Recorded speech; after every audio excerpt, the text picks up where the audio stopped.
الحمد لله الذي جمعنا مؤمنين بنوره في هذا المسجد النور وهو نور على النور. نصلي ونسلم على حبيبنا المصطفى نبينا وسيدنا محمد الأمين الذي أمر باتباع النور الذي أتى معه، فهو نور من المخلوقات التي أتى بنور على النور، وعلى آله وصحبه وذرياته وأمته إلى يوم الميعاد الذي فيه نبتغي نور من رب العالمين، فهو نور على النور. Waba'du. Saya mau pantun dulu, tolong dicakapkan. Siap? Berenang bawa rusa ke Cikini, lihat pasobur bawa kuda pergi ke kali. Rasanya senang berada di sini. Di Masjid An-Nur saya sudah datang 2 kali.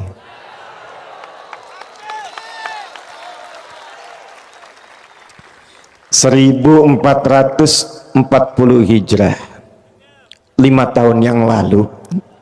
Bukan pantun, gak usah pakai cakep. Ulang 1440 Hijrah, 5 tahun yang lalu, tepat saya pertama kali berada di masjid yang megah ini. Masjidnya luar biasa, semangat jamaahnya luar biasa. Tapi setelah 5 tahun berganti, ada yang bertambah istimewa dengan kehadiran 6 payung yang luar biasa.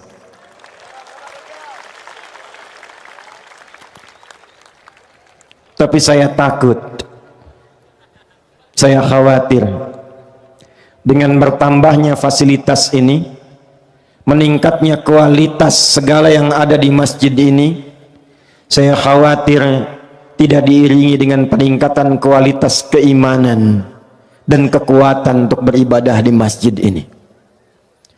Karena itulah malam hari ini, kalau kita menatap payung-payungnya indah yang menangkal air-air hujan jatuh kepada kita, di akhir nanti insya Allah saya ijazahkan, kalau ada hujan di malam Jumat sekalipun rintik, itu ada ijazah bacaan untuk bisa menangkap airnya, mendapatkan keberkahannya.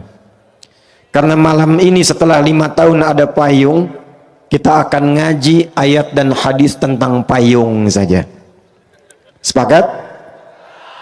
Sehingga payung yang menaungi kita di dunia saat ini di Masjid An-Nur ini, saya harapkan di akhirat kita juga punya payung yang menaungi di suasana hisab, yang mengantarkan pada ketenangan menunggu rahmat Allah diturunkan kepada kita semua. Tidak cukup dengan amin, kita mulai dulu hadisnya. Saking pentingnya hadis payung ini, 2 ulama besar di bidang hadis, Al-Imam Al-Bukhari, yang kedua Al-Imam Muslim, memasukkan di dalam 2 kitab sahih mereka. Imam Al-Bukhari menyantumkan dalam kitab sahihnya nomor hadis 6806. Al-Imam Muslim menyantumkan dalam kitab hadisnya nomor hadis 1301. Sanadnya tersambung pada sahabat Abu Hurairah, nama aslinya Abdurrahman bin Sahr, nama sebelum Islamnya Abdus Syams. Abu Hurairah ini sahabat mu'allaf. Jadi 3 tahun sebelum Nabi meninggal baru masuk Islam.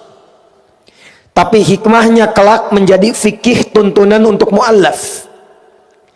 3 tahun sebelum Nabi wafat masuk Islam, serius menggali Islam, serius berislam, membuktikan keislamannya, mendekati Rasulullah, sampai 3 tahun itu menjadi sahabat yang paling banyak hafalan hadisnya, didoakan oleh Nabi sampai punya hafalan yang kalau dibacakan sekali baca langsung ingat, tidak lupa. Ulama membagi ingatan itu pada 4 bagian. 1, cepat ingat, lambat lupa. 2, cepat ingat, cepat lupa. 3, lambat ingat, lambat lupa. 4, ini yang banyak sekarang, lambat ingat, cepat lupa. Saya tanya, tadi nomor hadis Muslim nomor berapa? Tuh, ini buktinya. Lambat ingat, cepat. Gimana kita mengganti 4 ini sampai muncul yang kelima? Ini yang paling dahsyat dan tidak pernah ditemukan kecuali sanadnya bersambung kepada turas-turas Islam. Jadi kalau belajar ilmunya berdasarkan nilai Islam, muncul yang kelima. Apa yang kelima itu? Cepat ingat, sulit lupa. Jadi bukan mau ingat, mau lupa susah. Biasanya yang begitu utang. Ini ilmu. Nah, Imam Al-Bukhari nanti mengambil sanadnya Abu Hurairah, beliau mendapatkan keberkahannya dan mendapatkan warisan ilmu yang sama. Begitu dibacakan langsung ingat, bisa mengurutkan semua hadis dengan sanadnya dan tidak salah walaupun dengan titik komanya. Saya langsung bacakan hadisnya dari Nabi sallallahu alaihi wasallam. Qala Rasulullah sallallahu alaihi wasallam. Perhatikan kalimatnya. Sab'atun yadhilluhumullahu yawmal qiyamati fi dhillin yawma la dhilla illa dhilluh. Ada 7 golongan. Berapa golongan? Yang akan dipayungi oleh Allah di hari kiamat. Saat semua manusia sedang gelisah, ketakutan, dan menunggu ingin cepat dihisap. Jadi sudah tidak peduli dengan keadaan, yang penting pengen dihisap, Keringat sudah naik, mendekati leher. Panas terasa terik. Yang penting pengen cepat dihisap. Semua mencari syafaat. Jadi kalau kita ngaji Sahih Muslim itu ke ujungnya, semua mencari syafaat, nabi-nabi didatangi. Sampai puncaknya nanti Rasulullah sallallahu alaihi wasallam yang pertama diperkenankan memberikan syafaat. Tapi tiba ada 7 golongan santai aja. Tuh kenapa capek begitu? Iya ya. Tuh kenapa orang ribut begitu? Iya ya. Saat yang lain gelisah, yang ini tenang. Cuman 7. Karena dia memiliki payung yang dia siapkan sejak berada di dunia. Jangan sampai payungnya mewah, 6 payung hebat, tapi kita tidak memiliki payung saat kembali kepada Allah Subhanahu wa ta'ala. Ada orang yang menyiapkan payungnya bukan cuma di dunia, tapi payung akhiratnya yang menaungi dia saat hisab. Siapakah mereka ini? 1. Al-Imamul Adil. 1 siapa? Al-Imamul Adil, pemimpin yang adil.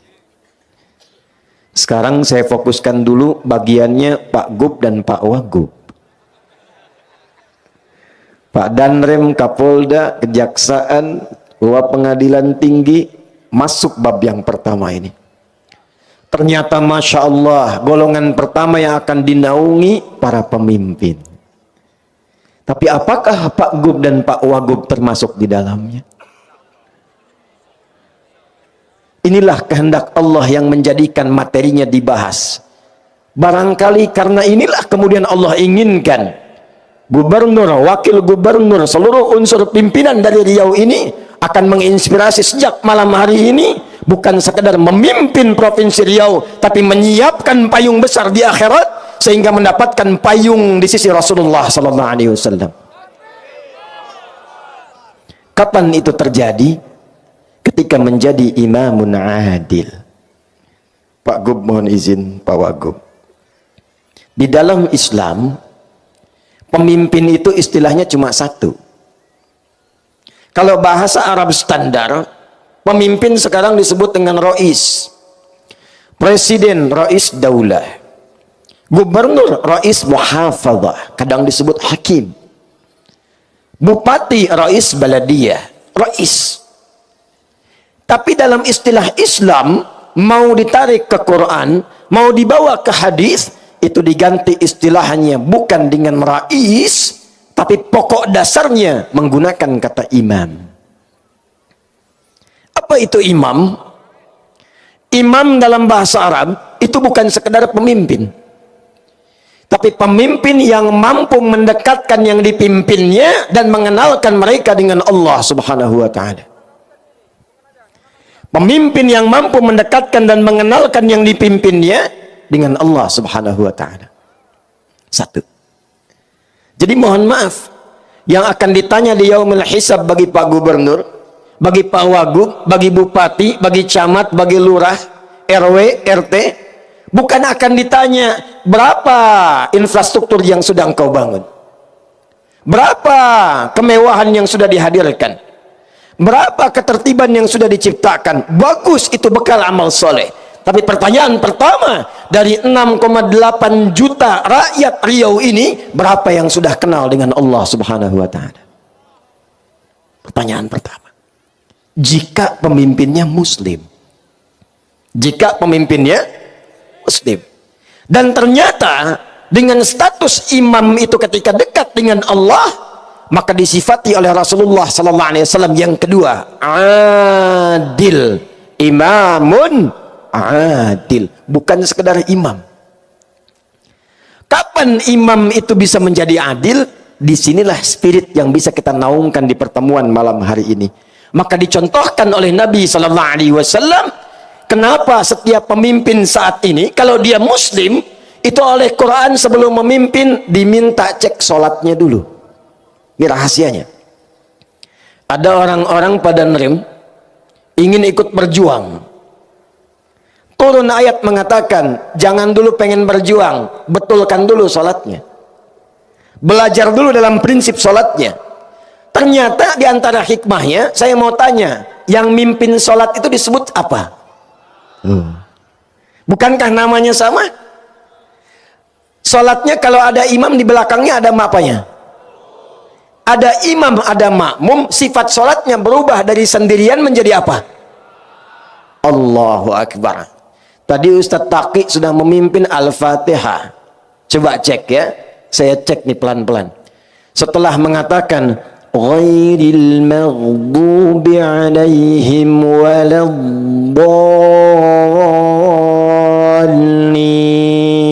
jawab. Lagi, ghairil maghdubi alaihim waladdallin.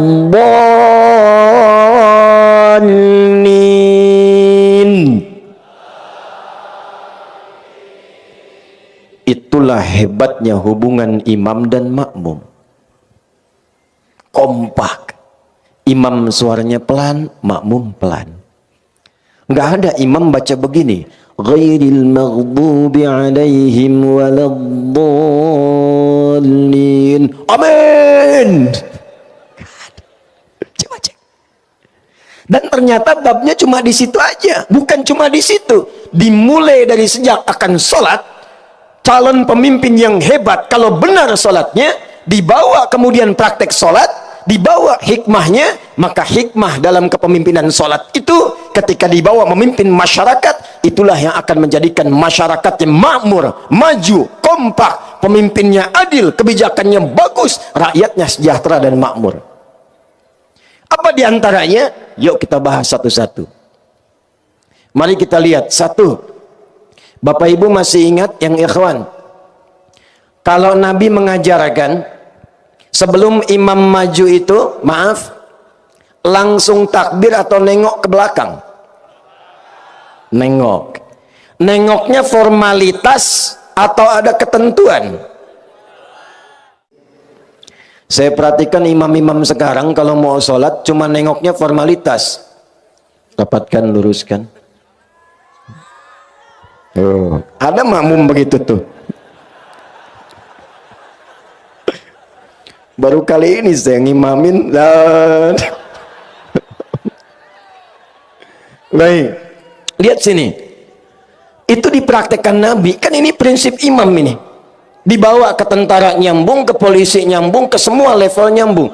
Nabi itu kalau melihat ke belakang begini, Itu bukan sekedar mengatakan istau, istaqimu, tidak. Dan itu kalimat boleh menggunakan bahasa lokal, tidak harus pakai bahasa Arab. Azan bahasa Arab, baca Quran bahasa Arab. Sebab kalau diganti pakai bahasa lokal, hikmahnya nggak nyambung, rasanya nggak enak, ke telinga pedas. Coba lihat, kalau diganti pakai bahasa lokal, azan, orang Sunda bilang Allah nu ageng, Allah nu ageng. Betawi jawab, Tuhan gua gede, Tuhan gua gede. Nggak ada yang seragam. Yang indah kayak Ustadz Taki tadi. Allahu Akbar, Allahu Akbar. Quran juga demikian. Makanya ngaji Quran enaknya pakai bahasa Arab. Walaupun suratnya ada terjemahannya, tapi tetap kalau ngobrol pakai Arabnya. Nih, enak mana nih? Lagi murojaah surat apa? Semut. Kamu apa?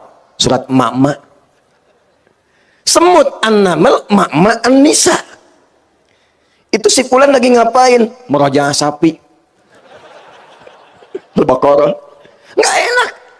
Walaupun ada terjemahan, tetap yang enak Arabnya. Nanti saya kasih bocoran ketika masuk Al-Fatihah. Tenang, belum takbir. Kita sampai jam berapa ini? Siang. Ya, tenang aja. Pesawat saya 5:30 besok. Tenang, masih panjang. Silahkan nanti sampai jam 2. Saya jam 10 pulang. Nih, belakang lihat. Ini boleh pakai bahasa Indonesia. Tidak harus sama dengan di Arab. Istau. Kata makmum udah tahu. Tidak. Istau pun itu diambil dari bahasa hadis. Sawu sufufakum. Pak Ibu tolong rapatkan safnya. Tenangkan hatinya sebelum sholat. Rasakan mungkin ini sholat terakhir yang kita tunaikan. Mungkin wafat dalam keadaan sujud. Enak mana? Yang pertama, yang kedua. Setelah itu baru katakan istau. Waja'alu sholatakum sholatan muwadda. Tapi poin yang saya ingin katakan, Nabi lihat siapa yang sholat. Oh, di situ ada orang sepuh yang nggak bisa tahan lama. Di sini ada anak-anak yang lari-lari. Di tengah ada remaja. Karena tahu karakternya, maka dibacakan oleh beliau surat sesuai dengan keadaan makmumnya. Nabi itu 30 juz hafal. Tertanam di jiwanya. Tapi ketika mimpin sholat, dilihat siapa makmumnya. Ketika tahannya surat Kulhu Al-Ikhlas, dibacakanlah Kulhu Allah. Ketika di belakangnya Abdurrahman bin Auf, Ubay bin Ka'ab, sahabat-sahabat mulia, apalagi orang-orang periwayat qiraat setelah itu, nggak tanggung Al-Baqarah rakaat pertamanya. Gitu. Nah ini kadang-kadang baru khatam 30 juz, begitu nengok ke belakang istau.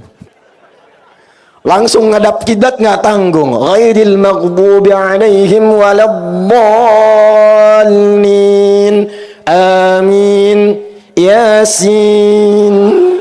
Jamaah udah begini aja tuh. Yang paling nyebelin habis itu Allahu Akbar. Tidak begitu. Maaf saya tanya. Kenal Mu'adz bin Jabal? Bagus. Kalau kenal saya berhenti pulang tuh. Saya yakin ada jin yang sedang menyamar itu. Kenal Mu'adz. Mu'adz itu ngimamin salat Isya, Pak. Izin. Dibacain Al-Baqarah. Baca Al-Baqarah. Begitu singkatnya salam, nengok ke belakang, jamaah sudah kosong. Mungkin mentalnya kayak antum tuh. Kayak saya, kayak kita. Nengok kosong. Langsung Mu'adz komen. Dikira sahabat like, ternyata dislike. Komennya apa? Munafik nih jamaah katanya. Karena diantara ciri orang munafik itu malah sholat Isya. Jamaah disebut nifak, langsung protes. Menghadap kepada Rasulullah. Ya Rasulullah, nggak terima Mu'adz menyebut kamu munafik. Nggak terima Mu'adz menyebut kami munafik. Dihadirkan oleh Rasulullah, tidak dihukumi langsung, cuma ditanya. Inilah indahnya Nabi. Nabi tidak pernah menjatuhkan stafnya di hadapan khalayak, dan tidak pernah merendahkan rakyatnya di hadapan para staf-stafnya. Nabi berkata dengan bijak, Kenapa masalahnya? Lantas orang-orang itu berkata, Mu'adz nggak kira-kira Isya mimpin pakai bakorohan, mainnya bakoroh ya Rasulullah. Rakaat pertama lagi, gimana kami tahan? Baru pulang nanam korma, pulang dari kebun capek, belum ngapa-ngapain bakoroh. Mu'adz ditanya, ya Rasulullah, kenapa ente baca bakoroh? Saya kan ikut Nabi katanya tuh. Saya pernah bermakmum di belakang Rasul, ya Rasulullah, Anda bacanya Al-Baqarah. Saya kan ikut Rasulullah. Pintar. Tapi Nabi lebih pintar karena dibimbing oleh wahyu. Kata Rasulullah, Mu'adz, saya imam, makmumnya ente. Tapi ente imam, makmumnya mereka tuh. Maka dari situlah kemudian Nabi memberikan keluangan. Setelah peristiwa itu, ada sahabat yang kalau baca ngimamin sholat itu mainnya kulhu semua. Betul. Betul, itu ada sanadnya. Pernah kalau taraweh rakaat keduanya kulhu Allah terus? Itu ada sanadnya, kasusnya begitu. Ada yang main kulhu karena ketika melihat jamaahnya, wajahnya ikhlas. Diadukan oleh sahabat, ya Rasulullah, ini orang bacanya kulhu terus. Ditanya oleh Nabi, kenapa engkau baca itu? Karena saya mencintai Allah dan sifat-sifatnya ya Rasulullah. Maka turun jawaban dari langit, sampaikan salam Allah kepadanya. Karena dia mencintai Allah, Allah pun mencintainya. Dibawalah praktek ini ke dalam kepemimpinan, ke instansi, ke dalam institusi. Maka pemimpin yang baik sebelum memimpin dia melihat kepada rakyatnya seluruhnya. Dimitigasikan. 10 kabupaten, 2 kota madya, bagaimana karakternya? Bagaimana keadaannya? Tentu tidak akan sama. Yang ini mungkin butuh perbaikan jalan. Yang ini butuh lapar sembako. Yang di sana butuh beasiswa. Ketika paham tentang rakyatnya, maka mudah mengkonsep, merencanakan semua program-program untuk kemaslahatan rakyatnya. Itulah sebabnya kenapa Umar, ayo tepuk tangan dulu. Kasih. Itulah sebabnya kenapa Umar yang sangat jenius membaca hikmah pertama ini dan menerapkan teori yang dikenal sekarang dengan ilmu belusukan. Umar. Dan Umar dulu nggak bawa kamera.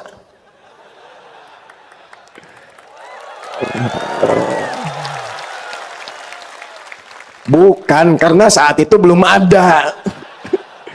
Kalau sekarang boleh buat dokumentasi, boleh. Bukan buat pencitraan.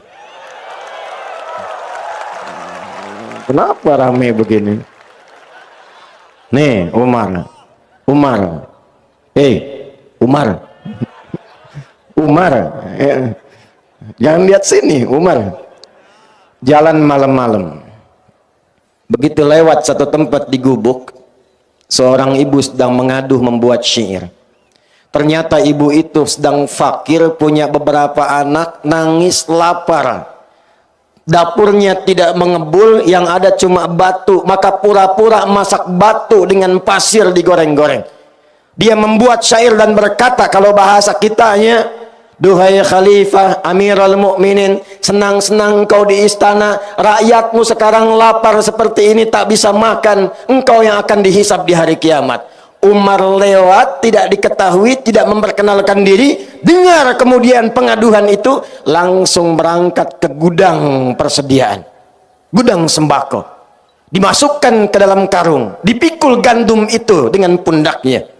Ajudan datang mengatakan, ya Amirul Mukminin, saya yang bawa. Kata Umar, bukan, saya yang dihisab, bukan engkau.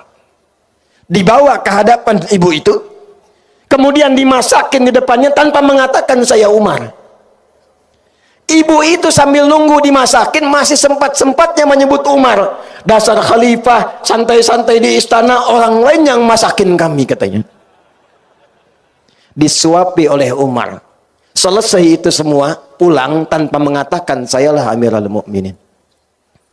Ilmu pertama yang Umar ambil dari ilmu belusukan itu adalah ilmu penggembala kambing dari Rasulullah sallallahu alaihi wasallam.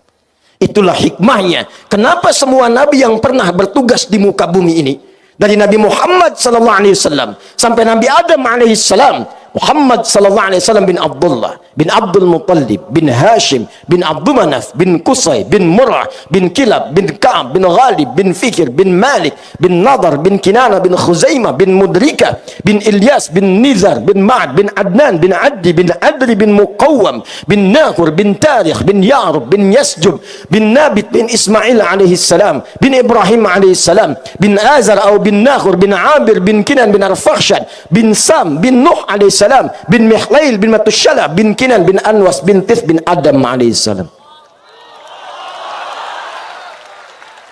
Coba ulangi. Enak aja tepukin kayak merpati. Ulangi. Antum tuh paling enak datang denger rekam tepuk tangan masuk surga. Masya Allah. Amin. Ya. Pas Sayyidul Amin dipanggil tuh. Balik. Semua menggembala kambing. Kata Nabi, nggak pernah diutus seorang nabi kecuali dilatih oleh Allah menggembala kambing. Saya riset. Saya senang meriset. Saya teliti hadis itu, saya putuskan berangkat ke satu puncak di dataran Bandung. Yang pada masa lalu Belanda menjadikan tempat itu untuk nanam kopi. Namanya Pacet. Ada kawan kami di situ membuat tempat perawatan dan penggembalaan kambing.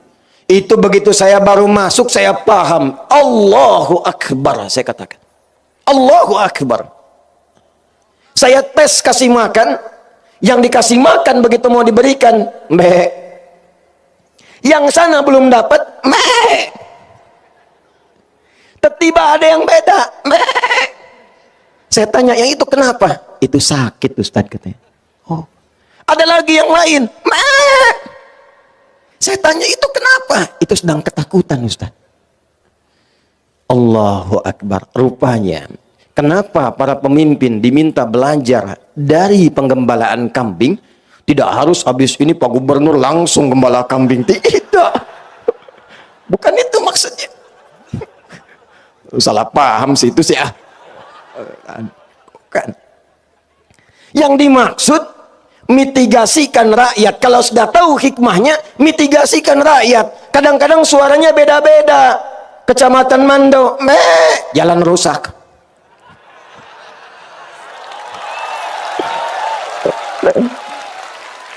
Tapi Okan Hilir, sembako nggak nyampe. Ya. Pojok sana, duri, bantuan belum cair. Jadi kalau semua dimitigasi, ilmunya dipakai, jadi. Tapi Masya Allah, kalau sudah jadi begitu paham rakyat, indah. Tinggal berbalik, rakyat ikut. Dan untuk mendapatkan pemimpin yang seperti itu, jangan cuma berharap, antum bantu. Jangan banyak nuntut. Subhanallah itu boleh, ada waktunya. Ini belum takbir, sudah demo di belakang. Tar dulu. Babnya apa supaya imamnya bagus? Bukan celaan, bukan hinaan, bukan merendahkan. Tapi turunlah bab dalam Sahih Muslim. Jika menginginkan imam seperti itu, hadis Muslim, nomor hadis 1855. Cek kalau tidak percaya. Rawinya bernama Auf bin Malik al-Ashja'i. Dari Nabi SAW mengatakan, perhatikan kalimatnya, khiyaru a'immatikum alladzina tuhibbunahum wa yuhibbunakum wa tusalluna alaihim wa yusalluna alaikum. Pemimpin terbaik itu, yang paling ideal itu adalah pemimpin yang kalian cintai dan mereka pun mencintai kalian. Bagaimana menanamkan mahabbah itu? Kata Nabi, kalian mendoakan mereka sehingga mereka pun dibimbing oleh Allah menjadi adil dan mendoakan kalian. Jadi kita berkumpul malam hari ini kalau menginginkan imam yang baik dan adil, pemimpin-pemimpin hebat yang akan diringankan hisabnya oleh Allah, dikabulkan doanya, maka hadirkan doa untuk mereka dalam kesempatan sujud mereka. Ya Allah, mudahkan tugas Pak Gubernur dan Wagub. Ya Allah, sehatkan keduanya supaya memimpin Riau dengan baik. Ya Allah, kompakkan keduanya supaya semua kebijakan mereka dirasakan dengan nyaman. Doa itu yang dibutuhkan, bukan cuman amin. Tiap hari. Tanamkan. Baru kemudian imam takbir. Allahu Akbar. Karena sudah paham siapa yang ada di belakang, maka mudah membacakan ayat, memetakan program. Cuman memang mohon izin Pak Gub, Pak Wagub, memang kadang-kadang ada aja makmum yang pengen nguji imam. Bukan membetulkan, pengen nguji imam. Seperti halnya Nabi pernah menjadi imam, sahabat pengen tahu di belakang gimana caranya nih sholatnya Nabi. Ternyata husnudzonnya mereka pengen belajar. Allahu Akbar. Al-Bukhari nomor hadis 2010 sampai 2012. Sayyidah Aisyah radhiyallahu taala anha pernah ditanya, "Kaifa kanat salatu Rasulillah sallallahu alaihi wasallam?" Gimana sih salat malamnya Nabi? Dijawab oleh Sayyidah Aisyah, singkat, padat, jelas. La tas'alan husnihinna wa tulihinna. Tolong jangan ditanya bagaimana panjang dan bagusnya, susah ditiru. Penasaran, ngikut di belakang. Mu'adz bin Jabal, Ubay bin Ka'ab, Abdurrahman bin Auf, Abdullah bin Mas'ud belakang. Ternyata Masya Allah, rakaat pertamanya dikira Al-Baqarah akan selesai. Nyambung Ali Imran 200 ayat. Dikira akan ruku, nyambung An-Nisa 176 ayat. Besoknya tidak ikutan lagi. Kalau gubernur, wakil gubernur, semua pimpinan unsur sudah punya program yang bagus, teruji dengan matang, kompak dilakukan, tidak usah iseng-iseng menguji. Nanti nggak kesampaian, capek sendiri. Tapi kalau memang bacaannya ada yang salah, boleh diingatkan. Bismillahirrahmanirrahim. Ar-Rahmanirrahim. Gimana mengingatkannya? Subhanallah. Ada nggak orang sholat begini imam? Bismillahirrahmanirrahim. Alhamdulillahi rabbil alamin. Lupa. Maliki yaumiddin. Salah, woi, salah. Ada yang begitu? Tidak, tapi jelas. Jadi ada kisah di Jakarta, bukan di sini. Imam ngimamin yang dibaca Al-Baqarah. Fawalli wajhaka syatral masjidil haram. Kan ada dua ayat tuh. Belakang imam bilang, makmumnya bilang, subhanallah. Dia baca lagi, fawalli wajhaka syatral masjidil haram. Kata makmum, subhanallah. Nunggu lagi, fawalli wajhaka syatral masjidil haram. Subhanallah. Saking keselnya imam nengok, yang bener apa?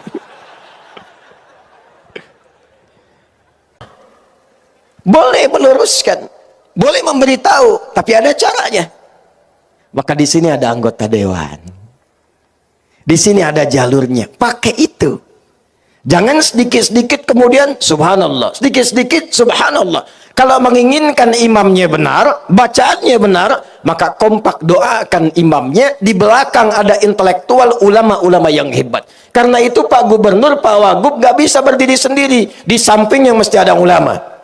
Umara dengan ulama, ada MUI-nya, ada ormas-ormasnya kompak, ada DMI-nya, ada orang Basdasnya, ada tokoh-tokoh intelektualnya. Kalau semua dikawal kebijakannya, rakyat tinggal nunggu menjalankan apa perintah dan kebijakannya. Sepakat? Pak, kalau sudah rakyatnya begini, tidak usah aneh-aneh Pak. Sepakat? Karena ada imam yang sekarang aneh-aneh. Baca Fatihah aja lagamnya udah luar biasa. Ada yang langgam Jawa, langgam Sunda. Itu jahiliyah sejahiliyah-jahiliyahnya. Dan saya yakin Abu Jahal pun kalau dengar itu ikut kaget gitu.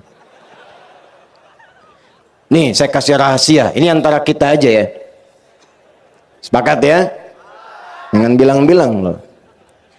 Dulu zaman sebelum Islam sampai di era Nabi, orang Arab itu sudah punya irama dalam syair mereka. Iramanya ada 16, dikenal dengan bahar namanya. Sekarang di ilmu arud. Contoh, tawilun nahudun al-bukhuri fadailu fa'ilun mafa'ilun fa'ilun mafa'ilun. kifa nabki min dzikra habibin wa manzili bisaqdili wa bainad dakhuli fahawmali. Rajas, mustaf'ilun mustaf'ilun mustaf'ilun mustaf'ilun mustaf'ilun mustaf'ilun. Sautus safiril bulbuli hayyaja qalbi thamili al-ma'u wa zahru ma'a ma lahzi lahdul muqali fa anta ya sayyidali wa sayyidi wa mauladi fakam tajummuni ghazayyilun uqayqali qataftuhu min wajnatin min fi'li hadha ar-rajuli faqala la la la la faqad ghada muharwili wa wal walad wali wailali faqultu la tuwalwili fabayyinu lu'lu'ali qalat tauhina kadha in harwadid dhul muqali katan kakailali tabtabuli. Ulangi coba. Yang bisa saya kasih umrah. Udah kesempatan habis. Madid mufa'alatun mufa'alatun fa'ilatun. Jadilah kemudian irama tala'al badru min thani. Cukup, itu asalnya syair, rumusnya madid. Kemudian di situ ditarik ke nazam alfiyah, Rajas Muzdawaj. Qala Muhammadun huwa ibnu Maliki Ahmadu Rabbillah khaira maliki musalliyan wa alihil mustakmilina syarafa wa asta'inullaha maqasidun nahwi. Itu sudah ada dari dulu. Tapi sehebat-hebatnya nazam dan irama itu nggak pernah dipakai untuk baca Quran. Tala'al badru alaina, irama itu nggak pernah dibawa untuk baca Quran. Wadduha wal laili idza saja, ada. Kok bisa orang sekarang ngimamin iyyaka na'budu wa iyyaka nasta'in, bubar itu salat tuh. Kain. Alam nashrah laka sadrak wa wadana anka wizrak, bubar salat. Jadi kalau sudah ada pakemnya, ada aturannya, jangan dilanggar, Pak. Anggaran sekian, sekian. Buat aspal 1 miliar, 1 miliar, tebal 5 cm.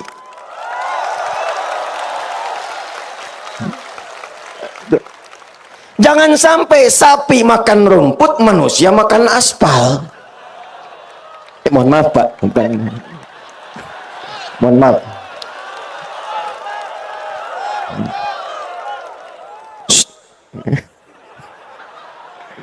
Betul? Satu. Nah makanya antum bantu. Ada ulama di sampingnya, ada intelektual, ada antum. Kalau kira-kira nggak pas, jangan langsung, ini nggak benar, ini nggak betul, bikin konten. Salah. Dikasih tahu, sampaikan dengan lembut. Maaf saya tanya, situ tuh, kenal Firaun nggak? Ayo bilang kenal.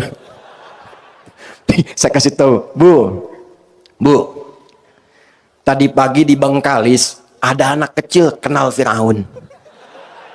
Hampir saya pulang tadi Pak. Kenal Firaun, kenal katanya. Waduh, saya mau pulang. Nah kecil. Firaun itu jahat tidak? Jawab yang kencang, jahat tidak? Baik. Kejam tidak? Nih, saya kasih tahu. Al-Baqarah 49, hobinya bunuh orang. Wa idz najjaynakum min ali fir'auna yasumunakum su'al 'adzab yudzabbihuna abna'akum. Zabaha itu menggorok, jatuhkan, gorok. Kalau dijatuhkan, digorok berkali-kali, zabbaha yudzabbihu. Itu kerjaan Fir'aun, yudzabbihu. 2, ngaku Tuhan. Ana rabbukumul a'la. Itu melanggar fitrah. Karena orang sekarang pun paling banter, nggak nyampe derajat Tuhan. Nabi pernah. Di Pekanbaru ada ngaku Nabi. Jawa Barat kemarin ada yang baru tuh. Di Subang, Nabi baru. Ngaku. Standarnya cuma Nabi. Makanya dari dulu Nabi bilang, la nabiyya ba'di. Kalau ada yang ngaku Nabi setelah saya, cukup katakan, la, selesai. Sekarang ini zamannya aneh. Zaman cepat kaget, gampang kagum. Ada mall baru, kaget. Numpang foto aja, belanja enggak. Ada ngaku Nabi, sudah tahu salah, tapi ada aja pengikutnya. AM pelatih bulu tangkis, ngaku nabi, tangkap sama polisi kita, diinterogasi. Kenapa ngaku nabi? Izin pak, saya ke Bogor dapat wahyu katanya. Orang ke Bogor dapat tales, dia wahyu. Ada level agak tinggi dikit, LE. Ya, 10 tahun ke belakang, ngaku malaikat. Minta izin Gubernur Jakarta tempo dulu mendaratkan malaikat Jibril di Monas. Tangkap sama polisi, dihukum 2 tahun, alhamdulillah. Ya, polisi kita jangankan teroris, malaikat tangkap tuh. Takbir. Nah, gitu kita dukung. Firaun tidak ngaku Tuhan. Tapi maaf, Sefiraunnya bikin status tuh. Allah tidak pernah merendahkan namanya. Disebut bukan dengan namanya. Kenapa dalam Quran kalau tokoh-tokoh yang menyimpang itu jarang sekali, bahkan hampir tidak pernah disebut namanya. Disebutkan inisialnya atau disebutkan jabatannya. Satu, supaya tidak ada yang merendahkan jati diri dari orangnya. Kedua, mungkin ada orang dengan nama yang sama, perbuatannya berbeda. Rumus tafsirnya, jika ada disebutkan dalam Quran bukan nama aslinya, tapi jabatannya atau inisialnya, ini menunjukkan perbuatan itu bisa terjadi lagi di kemudian hari. Quran surah ke-20 ayat 43 sampai 44. Idhhaba ila fir'auna innahu tagha. Musa dan Harun, 2 nabi sekaligus. Pergilah kepada Fir'aun. Kenapa disebut Fir'aun? Dari Faraoh, pemimpin Mesir pada saat itu. Innahu tagha. Dia sudah mulai menyimpang dari kewenangannya. Izin kami mengingatkan yang dititipkan wewenang oleh Allah sebagai amanah. Ketika dititipkan kepemimpinan itu ada potensi-potensi yang mendatangkan provokasi setan untuk menyimpang dari kewenangan. Saat itulah datang orang-orang baik menyampaikan. Tapi perhatikan kalimatnya. Perhatikan. Nabi Musa nabi, Nabi Harun nabi, dihadapkan pada Fir'aun. Perintah Allahnya, faqula lahu qawlan layyina. Katakan dengan lemah lembut. La'allahu yatadzakkara aw yakhsha. Kalau nyampaikannya sopan, lembut, argumentasinya kuat, solutif, mungkin bisa membuat dia ingat dan sadar kembali kepada kebijakan yang benar. Saya tanya pada antum, gubernur kita, Pak Wagub kita, orang tua kita, Fir'aun bukan? Antum nabi bukan? Saya tanya, antum dengan Nabi Musa soleh siapa? Dengan Nabi Harun soleh siapa? Di depan kita semua ini Fir'aun bukan? Antum tidak sesoleh Musa, tidak sehebat Harun. Yang di hadapan antum bukan Fir'aun. Kenapa antum harus caci maki? Doakan dengan lembut.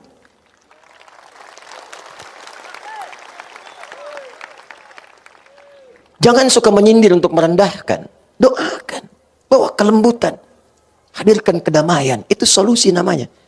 Maka kalau sudah menemukan imam yang begitu, iramanya seperti Syekh Mishail Rashid Al-Affasi, tenang, nyaman, ngantuk, tidur aja. Hati-hati belakang tuh yang nyandar-nyandar. Kemarin pas Rebo ada yang sandaran, merem-melek meninggal. Masih ada waktu? Alhamdulillah. Takbir. Sekarang babnya makmum. Babnya apa? Perhatikan baik-baik. Imam nengok ke belakang. Kata imam, rapatkan, luruskan. Rapat enggak tuh? Bagaimana nyusun safnya? Ternyata kenapa disebut dengan jamaah? Dari kata al-jam'u, sifatnya disebut dengan jum'ah, keadaannya jamaah. Saya tanya, kalau di An-Nur salatnya jamaah tidak? Jamaah. Setiap pekan ada jum'ah tidak? Pertanyaan besar saya, apa itu jamaah, apa itu jum'ah? Disebut dengan jamaah dari kata jam'u, maknanya 3. 1, kumpul datang. Yang kedua, perhatikan, kenali siapa yang datang. Jadi bukan cuma datang, duduk, sholat. Kalau Jumat datang, duduk, dengar khatib khutbah, kadang ngantuk, bahkan ada yang tidur, sholat 2 rakaat, lantas pulang. Itu bukan jamaah, bukan Jum'ah namanya. Datang. Setelah itu kenali siapa yang datang. Tengok kanan siapa, kiri siapa, belakang siapa, depan siapa. Yang ketiga, saling mengisi dengan siapa yang datang. Itu sifatnya. Karena itulah hidupnya jamaah di masa Nabi, itu masjidnya jadi solusi. Demi Allah saya katakan, tidak ada orang datang ke masjid kecuali kenal siapa yang hadir di masjid. Dan semua memberikan solusi. Datang yang haus, pulang-pulang hilang dahaga. Datang yang lapar, pulang-pulang kenyang. Kalau kita praktekkan sekarang, tidak harus menggantungkan pada yang memimpin. Maaf, dokter datang kemudian jamaah, sampingnya ada pasien, nggak punya biaya ke rumah sakit karena kenal itu dokter, konsultasi, tanya, diberikan resep obat, bahkan direkomendasikan dapat gratis. Datang lagi yang lain belum dapat pekerjaan, pengusaha sholat di sampingnya karena kenal, datang konsultasi, dapat lapangan pekerjaan. Itulah yang menjadikan Nabi mempersaudarakan semua jamaahnya. Akha bainal muhajirin wal ansar, bainal aus wal khazraj, bainal muslimin hatta ghairil muslimin. Yang dilakukan oleh Nabi, izin Pak, pertama beliau mendarat di Yathrib itu. Datang, dipersaudarakan semua wilayahnya. Ini coba yang datang begini banyak, kenal nggak?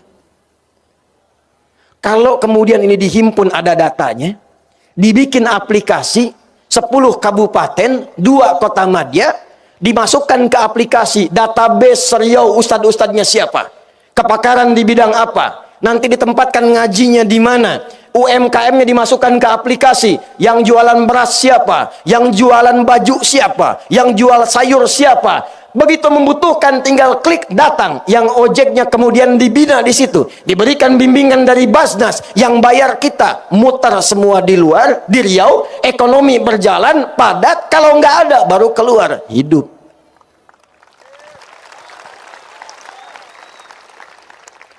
Zakat skema dipakai, 7 miliar kurang lebih potensi zakatnya. 3,5 sampai ke 7 miliar. Gimana prosesnya? Perhatikan.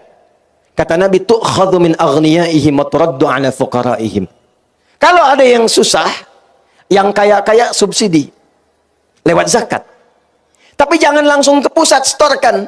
Bengkalis potensi 800 juta sebulan, selesaikan dulu yang di Bengkalis. Bantu beasiswa, berikan kemudian kemudahan dengan modal. Lebihnya baru dikirimkan ke provinsi, distribusikan kepada tempat yang lain. Itu cuma butuh setahun metode Mu'adz bin Jabal menyelesaikan kemiskinan di Yaman. 3 tahun nggak ada satupun yang miskin di Yaman.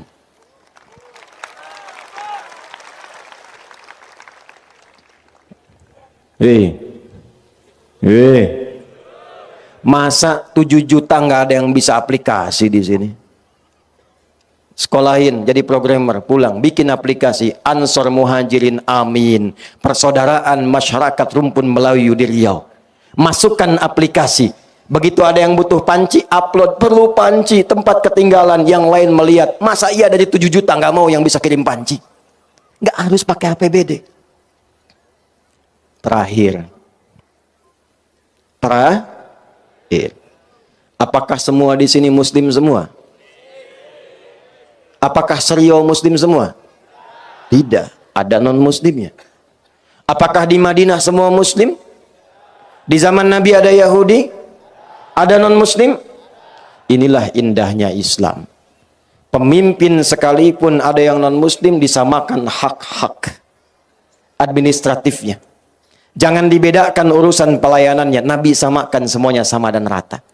Tapi ulamanya memberikan pencerahan kepada masyarakatnya supaya bertenggang rasa, toleransi, dan hidup bersama dalam kebaikan.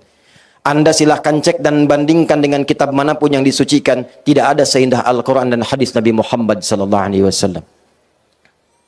Pernah dengar hadis ini? Siapa yang masak makanan, baunya sampai ke tetangga, maka bagilah tetangga itu walaupun hanya paling kencang ibu-ibu sebelah sana kuahnya. Nampaknya ibu masak opor ayam, ayamnya ibu makan, kuahnya kasih tetangga. Tetangga tanya, kok unik, kenapa cuma kuahnya? Maaf, hadis Nabi. Hadis jadi tersangka. Dimaksud Nabi boleh jadi ke depan tuh ada bumbu-bumbu. Masak cuma kuah, bumbunya rendang, isinya tempe. Supaya tak salah paham, kirimkan. Tapi prakteknya, saya mau tanya, apakah Nabi pernah mengatakan kalau tetangga Anda orang Islam saja? Tidak. Hati-hati yang punya rumah makan tuh. Anda tetangga sampingnya Kristen, ada Muslim, ada Hindu, ada Buddha, masak, bau nyampe, bagi, datangi. Jangan nggak dibagi. Yang Muslim dikasih, yang Kristen tidak.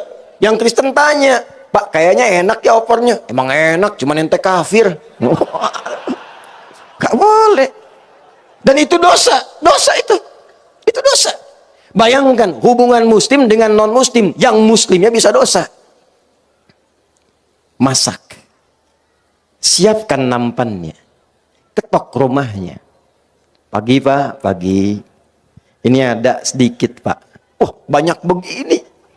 Ini buat Bapak semuanya. Oh, baik sekali. Bukan baik. Allah yang memerintahkan saya berbagi. Kalimat Allah yang diperkenalkan. Taulah lafaz Allah. Besoknya dia kembalikan panci. Udah bisa assalamualaikum. Gak percaya silahkan. Assalamualaikum. Udah bisa. Seumur-umur belum bisa tuh.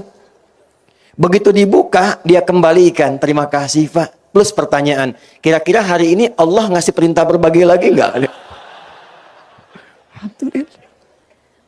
Jadi insya Allah kalau sudah demikian kompak, baik, saling mendoakan, rakyatnya mensupport, pemimpinnya dibimbing, doanya nyampe ke arsy, insya Allah berubahlah Riau ini menjadi suasana gemerlap kota yang memancarkan cahaya-cahaya kebaikan yang bahasa Arabnya disebut dengan Al-Madinah Al-Munawwarah.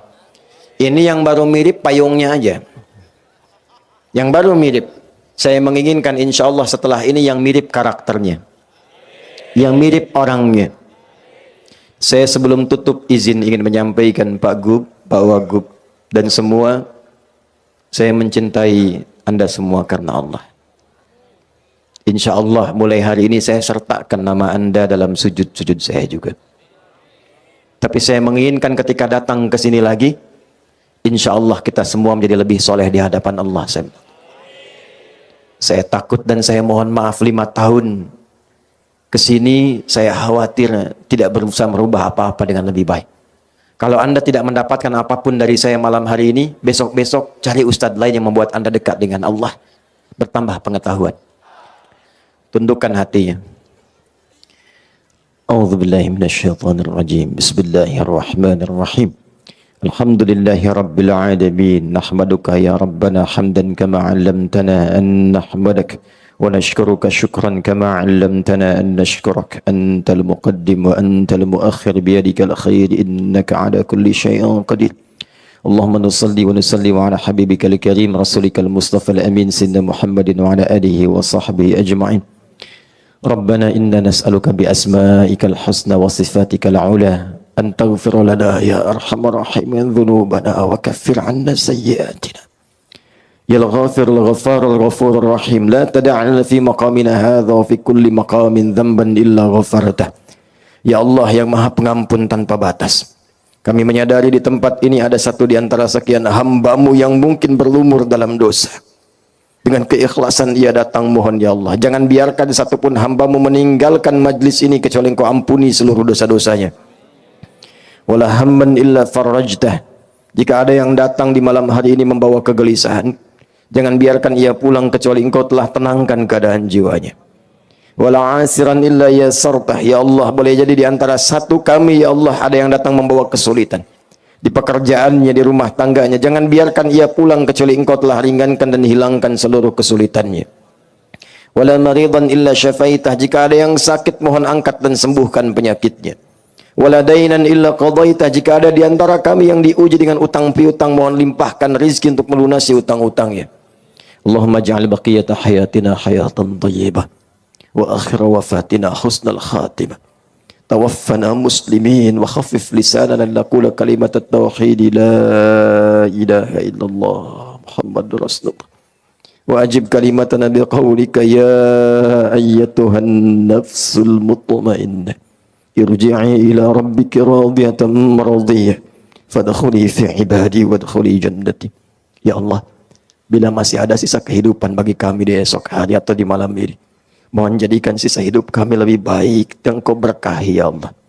Bila pun kami mesti berpulang di malam hari ini, mohon ringankan sakaratul maut kami sehingga mampu mengucapkan kalimat tauhid la ilaha illallah Muhammad Rasulullah. Dan mohon jawab kalimat kami dengan panggilan-Mu yang indah. Hei jiwa-jiwa yang tenang. Hei jiwa-jiwa yang tenang. Cepat pulang kepada Rabb-Mu. Aku ridha dengan amal-Mu, Engkau ridha dengan pemberian-Ku. Masuk dalam golongan hamba-Ku. Aku ampuni dosa-Mu, aku siapkan surga untuk-Mu. Allahumma ya arhamar rahimin alif baina qulubina linattahida fi raika ya arhamar alamin. Fi rayatika ya Allah li'alai kalimatik. Wattiba'i sunnati nabiyyik. Ya Allah, lembutkan hati kami malam hari ini ya Allah. Lembutkan hati kami di malam hari ini untuk bersatu dalam kebaikan. Jauhkan kami dari perpecahan ya Allah. Hadirkan kami petunjuk dan ridha-Mu untuk mengikuti sunnah Nabi Muhammad sallallahu alaihi wasallam. Allahumma ahfad biladana an Indonesia wa jannibna ya Allah minat tafruqah. Ya Allah, satukan seluruh bangsa, elemen bangsa masyarakat Indonesia ini dalam persatuan terbaik. Jauhkan kami dari perpecahan ya Allah. Jaga NKRI ini ya Allah. Jaga NKRI ini ya Allah. Mohon jaga bangsa kami ya Allah. Jauhkan dari perpecahan ya Allah. Wahfad ulama'ana ya arhamar rahim waj'alhum lakaddin mukhlashina lakaddin. Ya Allah, mohon jaga para ulama kami. Sehatkan mereka, luaskan ilmu mereka untuk membimbing masyarakat dan berikan petunjuk kepada mereka untuk mencerahkan masyarakat dalam kebaikan, menyatukan dalam kemuliaan. Wahfad umara'ana waj'alhum udala. Dan mohon jaga para pemimpin kami ya Allah, bimbing mereka untuk bersikap adil. Sadarkan mereka akan dihisab ya Allah. Ringankan hisab mereka di hari kiamat ya arhamar rahim. Allahumma ya rabbal alamin, ati anfusana taqwaha wa zakkiha anta khairu man zakkaha anta waliyuha maulaha. Allahumma ya arhamar rahim, layyin qulubal awsat fi hadhihi al-laila liyatubu ilaika taubatan nasuha. Ya Allah, mohon berikan hidayah kepada para pelaku maksiat yang hadir di tempat ini ya Allah, supaya hatinya lembut untuk bertaubat. Jangan wafatkan mereka kecuali dalam ketaatan ya arhamar rahim. Ya Allah, berikan petunjuk kepada tetangga-tetangga kami yang belum beriman agar dapat mengenal-Mu ya arhamar rahim. Berikan petunjuk pada kawan-kawan kami yang belum beriman agar dapat berislam bersama kami ya arhamar rahim. Allahumma la tudayyi umurana, la tudayyi dumu'ana. Ataina ya arhamar rahimin ligai rahmatak. Ya Allah, jangan sia-siakan air mata kami. Kami datang kemari ya untuk mengharapkan rahmat-Mu. Engkau perintahkan kami salat, Kau perintahkan kami menuntut ilmu, kami datang. Kau perintahkan kami berdoa, kami lakukan. Jika dengan semua ini belum mampu mengabulkan apa yang kami mohonkan, tunjukkan kepada kami dengan cara apa lagi kami mesti memohon. Allahumma barik ya Allah. Barik hadhil balda fi Riau ya arhamar rahimin tamaman mubarakah. Ya Allah, mohon jaga Riau ini ya Allah dengan keberkahan-Mu. Makmurkan ya Allah, sejahterakan rakyatnya. Ya Allah, jaga kekompakan seluruh penduduknya. Ya Allah, ringankan hisab kami di akhirat kelak ya Allah dengan amal soleh yang mampu kami titik. Jadikan anak-anak kami anak-anak soleh penghafal Al-Quran. Jadikan orang tua mereka orang tua soleh dan solehat dapat mendapatkan rezeki yang halal dalam kebaikan. Rabbana atina fid dunya hasanah wa fil akhirati hasanah wa qina adzabannar. Allahumma ja'al awwalaha thayyibah wa akhiruha husnul khatimah. Ya Allah, jadikan tahun-tahun yang telah berganti bagi kami tahun-tahun penuh maaf, maghfirah dan pengampunan dosa. Dan jadikan tahun baru ini sampai dengan ke depan tahun-tahun yang membuka lembaran kehidupan baru yang penuh dengan kemuliaan. Bifadlika subhana rabbika rabbil izzati amma yasifun. Wa sallallahu ala sayyidina Muhammad wa ala alihi wa sahbihi ajma'in. Wa akhiru da'wana subhanakallahumma wa bihamdika. Asyhadu an la ilaha illa anta nastaghfiruka wa natubu ilaik. Walhamdulillahi rabbil alamin. Wassalamualaikum warahmatullahi wabarakatuh.